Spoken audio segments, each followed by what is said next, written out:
Hello everybody, Josh the RV Nerd of Bish's RV, back again here with an update to what was previously known as the 246, now 247 Freedom Express. This is something that is I think, very reasonably half-ton towable, 28-foot tip-to-tail, tongue-to-bumper couples kind of camper right here. It's the classic lightweight version of a rear kitchen like this. But what I love is how they've maintained their DNA of having the big RV feels in a smaller, lighter package. What I mean by that is, like, we have things like a taller ceiling at 6'9". We also have a larger air conditioner standard and a 60 by 80 true residential queen bed, all wrapped up in this thing with over 1,700 pounds of cargo carry capacity available. So you're gonna have to work really hard to overload this one. I know a guy with some cinder blocks that'll help you get there if you're so inclined for whatever reason. It gives us like good campsite window coverage. It's carpetless, it's very pet friendly and easy cleaning, but I want to be fair.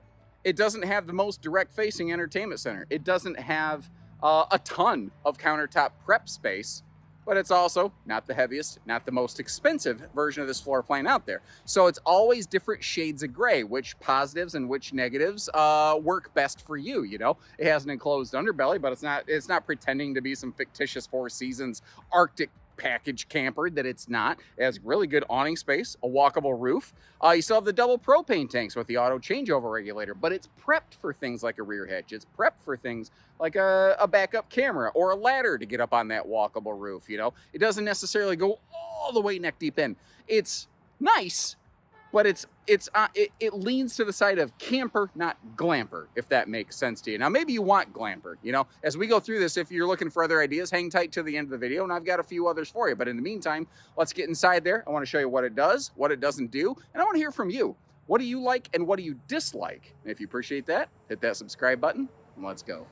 So like any floor plan, this has good things and not good things, and I want you to know both of those so you know what we're looking at. The taller ceiling is one of the good things. The 15,000 BTU air conditioner instead of a 13.5 is another of those good things.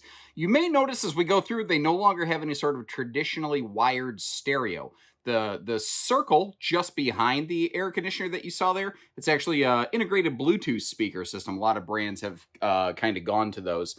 The seating in this is similar to what you find from a lot of other brands, but this is kind of a classic system where, because of the lighter weight nature of this floor plan, the whole slide, it's basically an interesting sofa storage super slide combo, but it actually floats above the wheel well. So as a result, it doesn't go all the way to the floor, which keeps the RV lighter weight and less expensive because it's, you know, physically smaller chassis and everything. But it also means no options for a theater seat or a hide-a-bed. If those are must-haves for you, this is a must-not kind of trailer, I guess, is just the simplest, easiest way I can say it. This model, though, is really good for windows. So the SE series is, they call it Select Edition. I call it Simplified Edition. It's camping, not glamping. You know what I mean? It's Smarter Edition, if you want to think of it like Smarter Class, not Starter Class. They could have saved a ton of money by cutting down to half as many lights, to getting rid of a bunch of windows, to doing things like having no oven. It's not built to be the cheapest cutthroat camper you've ever seen. It's built to be a smaller, simpler, basic camper. But it's that focus on camping, not glamping. That's where this one comes in. Like, they didn't go with the cheaper pedestal-based kind of dinette legs, you know? They didn't go with a cheaper T-molded countertop. They could have gone with stapled cabinet fasteners. There's still a full pocket-screwed lumber core cabinet. They didn't get ultra chintz with this thing or anything like that. It's an interesting series of exercises that they went through. Now, this kind of classic design, they would put the refrigerator on the rear wall like this instead of in the slide. And as a result, it doesn't have the most counter space you've ever seen. They got really crafty and creative with the kitchen storage, though. I'm going to make a second pass back to open all of that up for you. While I'm staring right at this, though, one thing I do want to do is take a little bit of a knee and show you that you do have some household outlets under those overhead cabinets. I don't love the location of them. You're like, well, why didn't they put some pop-up power towers back there? Because those outlets cost about $2 and the power towers cost about $25. So that's That's why. I don't love that answer, but that is the answer. You know, I will always do the best I can to be totally candid with you. That's the kind of stuff that differentiates brands. Now, it's a full window in the door. Doesn't include a privacy shade, but it is prepped to include one, so you could always put one up in there. And by getting rid of the stereo, they actually expanded the total overhead cabinet space. I'll tell you though, like they put a bigger TV in this than most brands would, and it is a smart TV. But it is also mounted against the bathroom wall, which is not always the best viewing angle. But by doing that, they actually gave us a much larger campsite window. So everything is a little bit of a push and a pull. As we get down here and I start pointing down closer to the floor, I want to mention that you won't see carpet. You won't see floor heating ducts. Those are things that Freedom Express has been really good about not having for a while. Now, I need to clarify something. You won't see carpet on the floor. Over here, along actually the floor of the slide, you will see a little carpeted space there, but it's not a walkable carpeted space. I think most people generally understand what I mean when I'm saying that kind of thing, but there's always that one guy. I swear there are people who will watch my videos and they wake up like, yep, today's the day. Today's the day I'm going to hear him say something wrong, and I'm going to point it out in the comments section and show everybody how smart I am. And you know what? If you need that in your life, I am happy to be the person that, you know, you can provide that focus to. I can take it. Now, I've yet to find a really good, effective way to be able to display all this storage on camera. So today I thought I would do the storage live, Bill O'Reilly style, instead of doing like some pre-recorded B-roll slide across everything footage. When you do this, I think you get a little bit longer view of it, and the things that I'm talking about are the things that you're seeing all at the same time. Kind of like the fact that you do have, like, that's a big hanging closet.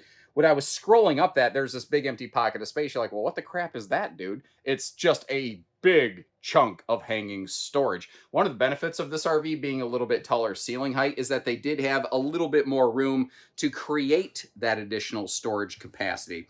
Now, the jackknife sofa can fold down into a little sleeper. It does have a little fold-down armrest. I'll give you a look at that in just a minute here.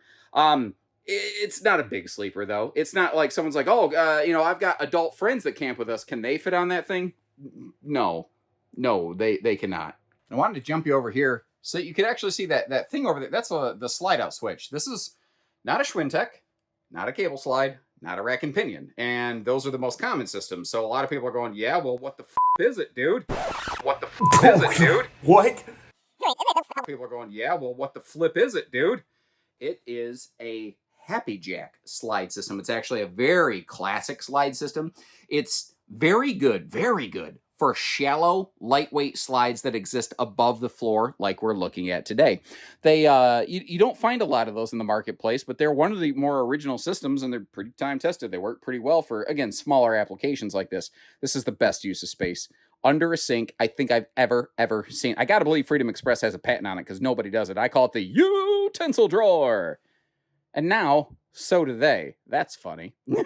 By the way, that black plastic insert, that's removable. And that blue plastic thing over there in the corner, that is your tire pressure monitoring system. So the RVs have TPMS valve stem caps already included on them, and that's your little monitor to give you an idea of how much space is up there. There's a Nike baseball cap or whatever thing I have on my head up there. You know, now you understand. Now this is a 10 cubic foot, 12 volt compressor fridge, but they've gone with a newer variety. The door actually opens either way. I don't know how useful that really ever is. I think it's kind of a silly feature, but it does have the full chest style freezer drawer at the bottom, which I think a lot of people have been liking recently from what I've seen in the comment section. I don't know, what's your 2 cents on that? Now, kind of like the sofa, the dinette's not large and in charge. It's small, but it can fold down into a sleeper. So if you got a couple big dogs, little kids, they got a little bit of space for you. But again, if you want to sleep like, oh, you know, my brother and his wife want to come with us, well, unless they work for the Lollipop Guild, they're probably not going to fit. Oh, wow. I love little attention to detail like this. They put that little catch chain on the door so that the handle from the door doesn't swing open and smack into your smart TV. That's using your dipstick, Jimmy. Phrasing. That's the kind of stuff that the RV industry just needs. Those little 4-cent solutions that avoid a $200 problem. You can tell the whole tone of my voice change here. I get so frustrated by the nickel and dime nature of things sometimes. You know what? I'll spend $4 extra if it prevents me from spending $400 extra. How about that? Let's do that. Sorry. Ooh, goose fraba. 60 by 80 true queen bed that you can walk around, by the way. But it's not, I'm going to call it a totally traditionally privatized bed. This is a classic version of this floor plan. It has a classic draw curtain. It doesn't have a full-on hard wall privacy door, but you have this extra, it's basically just like dresser storage chunk over here, which I think really gives some decent clarity and separation of, living room versus bedroom areas. Now, the shelf up here, it is open face. When you're in the SEs, it's open face. When you're in the Freedom Express Ultras, it's a fully enclosed cabinet with doors. But it's got about a 2-inch lip, so you can keep stuff from mostly falling out of there. Your headboards, you have what I call the headboard power pockets, and there's a set of household outlets back there that we can't see in our current orientation. So you do have plugs to be able to run things like phone chargers and, all those good handy dandy things. And they could have gone cheaper. They could have gone like with particle board drawers. They stuck with plywood. They could have gone with basic hinges on the cabinet doors. They stuck with hidden hinge. They could have given you no drawers on either side of the bed. They could have just done a cut open pocket right there. And they didn't. They didn't go cutthroat cheap on this. Again, SE, Select Edition, Smarter Class, not Starter Class. One thing I would have liked to see, though, is struts under the bed. One thing you can do, you lift the mattress up, and then you wedge the bed deck up under it, which is plywood, not OSB. Again, it's another area that they could have gone with a more basic material and saved a couple bucks, but they didn't, And that's a basic underbed storage, but it's gonna do the job. I don't know what more you need. I don't know if you noticed when that swung open past you, but the bathroom door actually does have its own lock, which is kind of nice. The bathroom here has something that I think a lot of viewers are not going to like. It has a radius shower. Now, with the RV being 6'9" from floor to ceiling, I can stand in that sucker and be just fine, as you see right here. But my elbows will bump the wall a little bit, depending on how I'm getting soaped up, The original version of this had just a very small plastic corner shower base and a shower curtain that sucked to you constantly, and it sucked, period. Well, you don't have that. Ooh, nice little spot for a wastebasket under the sink there. Now, doing my toilet selfie champion routine, you see that there's plenty of space, and it's still a porcelain toilet. Again, there's so many little areas on this RV. They could have gone $1 cheaper. I could see a builder trying to be super cutthroat cheap doing non-centralized air, but they didn't do that. They did the really smart things where it really mattered. And the road mode on this actually is really excellent. I'm not going to give it an A+ rating. Like, the kitchen is available, the dining is available, and you can get to the bedroom and bathroom, but you have to do an Indiana Jones tight Temple of Doom squeeze travel trailer 2-step to get your way through there. It's not terrible, It's not like you got to be Mr. Fantastic from the Fantastic Four to rubberize yourself in there.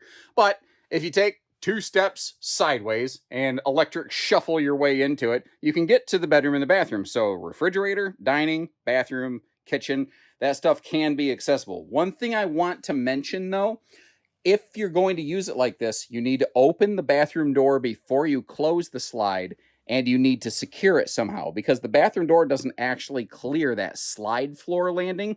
It's not hard to come up with a solution for that. It's just that's one of those things that you got to kind of consider a little bit. So if that's useful info, I don't know, hit the like button. Don't. I can't tell you what to do. The actual physical built unit in front of me, it dry weight scaled out exactly as you see it to 5,210 pounds. That might vary a little bit from the generic brochure weights that we're posting up on screen for you, but that can help you get an idea. If you're looking at a different Freedom Express, maybe there's a little bit of variance there. Maybe not. Maybe they're pretty accurate. I don't know. Up front, you've got power tongue jack, dual propane tanks with auto changeover regulator, and a tongue-mounted spare tire, which actually helps with load equalization. Weight in front of the RV tows better than weight in the back. One of the things that you can't see, because I'm all the way over here on the sidewall of this 28-foot beauty, is that it does still have tire pressure monitoring. There's a yellow antenna up on the nose that's a relay. Every day I see somebody in a Facebook group post a picture of that yellow antenna. I'll get you a look at it later and go, what's this thing? And there's always some yahoo who's like, it's the FBI listening device. They've been waiting all day for it, and they finally got the chance to make the joke. Obviously, you can tell. I think it's hilarious.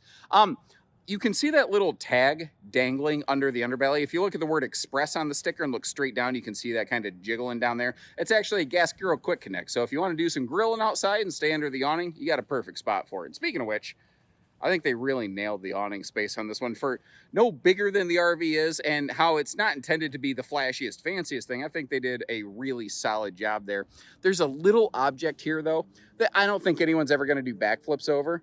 You know, you're not going to buy the camper because of this, but you're going to use it every time you camp. I can pretty much promise you that. This thing right here, it says leash holder, bottle opener. And it's cool. It can do those things. Yeah. You know what else it can do? It can hold a little bag for garbage outside the RV. I don't know about you, but when I go camping, we always have some kind of garbage collector. I didn't know if I want to say collection point or collector. So collector. Yep. We have a garbage collector outside of our camper. And you'll see a lot of people have like the old Walmart bag hanging off the door handle or something like that. It's kind of nice to have those things readily available. The black strip at the upper right corner of the rear wall, that's actually a rear ladder mount. And I mentioned that it's prepped for a camera. I guess I misspoke when the video first began. It's not technically prepped for a backup camera. So does that mean it can't accept a camera? No, it absolutely can. They basically install and operate the exact same way. RVs have always been capable of accepting rear cameras, but for some reason the industry has everybody convinced that if it doesn't have a piece of plastic glued to the back wall that says camera prep, that you can't. You totally can, by the way. Tankless on-demand water heater, and you've got a full bumper, but you don't have a receiver hitch, but you are prepped for one. There's a bolt-on hitch kit that we could slap on for it. Frankly, if you're even halfway decent with tools, like I'm a tool idiot, and I could slap that sucker on there, it would not be difficult to apply that. Now, if you look at this is actually really weird. You don't see any sewer hookups, and you almost expect them back here. What's interesting is it is a single consolidated sewer point, which is awesome, up in front of the tires, closer to the bathroom. So everything, kitchen, bathroom, everything does drain out of this point. Now, if we're going to be really persnickety technical, yeah, it is technically under a slide, but I mean, are we really holding that against it? I'm not. Like, to me, I'm fine with it. I don't care. That is such a shallow slide. I don't think it affects things, but look at the side of the slide out. Notice how the graphics actually persist all the way down the wall, even across the slide sides. That's cool. And I am willing to bet you're going to see more and more brands start following suit with that because it gives it such a cool, complete look, and I can't believe it costs much of anything extra. The SE series doesn't have fancy door latches or magnet holdbacks, but it does still have a big pass-through storage front compartment right here that, I mean, depending on how you whack them and stack them, you could probably shove, 5, 6 bodies in here. Ask me how I know. And as I often do, I'll leave you some links in the video description. First of all, you can see where we have these in stock, whether you're curious or whether you're serious. If you want to see a price tag, we'll have that actually published right on our site if we have any in stock. Secondly, I might leave you some links to like the Grand Design Imagine or the Jayco J-Feather or maybe the, I think, Primetime Tracer version of floor plans like this. And they all do a couple things the other one doesn't. Sometimes they have more features, but they also have more money and more weight. So it's all a push and a pull. Take a look at those. Let me know which one you'd go with and why. And I'll get working on the next video in the meantime. So take care, stay safe, have fun, and happy camping, everyone.